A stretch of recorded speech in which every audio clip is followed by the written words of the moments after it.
ہم اور آپ مر جائیں، ہماری بیویاں عدت گزارنے کے بعد دوسرے سے نکاح کر سکتی ہیں، ہے کہ نہیں کر سکتی؟ کسی عورت کا شوہر انتقال کر گیا، مر گیا، تو عدت گزارے 4 مہینہ 10 دن، اس کے بعد دوسرے سے چاہے تو وہ نکاح کر سکتی ہے، اسلام نے اجازت دی۔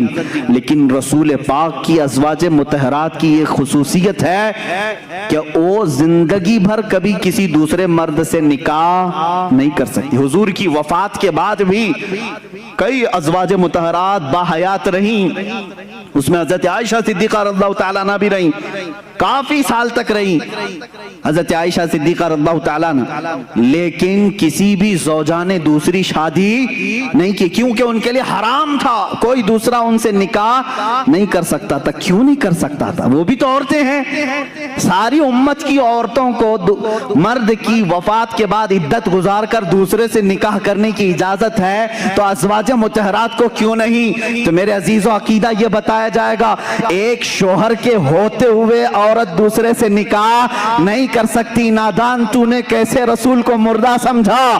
وہ آج بھی رسول کی ازواج ہیں، وہ قیامت تک رسول کی بیویاں ہیں، کوئی دوسرا مرد ان کا شوہر نہیں ہو سکتا۔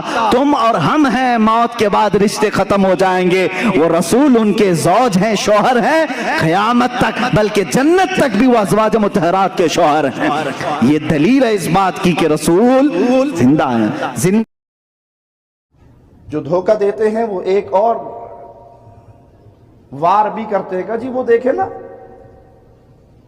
نبی صلی اللہ علیہ وسلم کی بیویوں سے نکاح نہیں ہوا، کسی کے لیے جائز نہیں کہ پیارے نبی کی بیوی سے نکاح کرے، تو آپ زندہ ہیں اسی لیے نکاح نہیں نا۔ آپ کی وراثت تقسیم، وراثت کے بارے میں کہا کہ ہماری وراثت تقسیم نہیں ہوتی، آپ زندہ ہیں تو زندہ کی وراثت کیسے تقسیم ہوگی؟ آپ زندہ ہیں، آپ کی ازواج کے ساتھ کوئی اور نکاح کیسے کر سکے گا؟ یہ ڈھکوسلے ہیں جو پیٹ کے پجاریوں نے بنائے ہوئے۔ ارے بھائی، پیارے نبی صلی اللہ علیہ وسلم کی بیوییں مومنوں کی مائیں ہیں، اور ماں سے نکاح جائز؟ پیارے حبیب کی ازواج سے نکاح اس لیے نہیں ہو سکتا کہ وہ امت کے لیے مائیں ہیں، اور ماں سے نکاح نہیں ہو سکتا۔ یہ معنی نہیں کہ آپ زندہ ہیں اس لیے آپ کی بیویوں کو نکاح ثانی کی اجازت نہیں، بلکہ وہ ہماری ماں ہے، اور ماں سے نکاح اسلام میں حرام ہے۔ آپ کا مال، آپ نے فرمایا، صدقہ ہے امت کے لیے۔ انبیاء کی وراثت تو علم ہوا کرتی ہے۔ جو حقیقی مسئلہ ہے وہ یہ کہ پیارے حبیب جناب محمد رسول اللہ صلی اللہ علیہ وسلم فوت ہو گئے، دنیا چھوڑ گئے۔ صحابہ نے یہ جملے سنائے، مات النبی صلی اللہ علیہ وسلم۔ سید عائشہ نے یہ کہا، مات النبی۔ ابن عباس نے کہا، مات النبی۔ ابو بکر صدیق نے کہا، مات النبی صلی اللہ علیہ وسلم۔ قبر میں دفن ہو گئے، آپ کی برزخی زندگی کا آغاز ہو گیا۔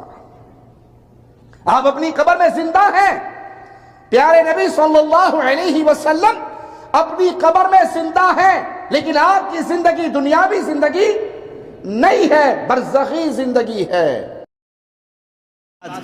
بیت المقدس تک کا تو سفر قرآن سے ثابت ہے۔ سبحان الذی اسری بعبدہ لیلا من المسجد الحرام الی المسجد الاقصی، مسجد اقصی تک کا سفر قرآن سے ثابت ہے۔ اتنا تو مانتے ہو؟ مسجد اقصی میں کیا ہوا تھا؟ مسجد اقصی میں کیا ہوا تھا؟ سنی مسلمانوں سب جانتے ہو، رسول پاک نے سارے نبیوں کی امامت کی تھی۔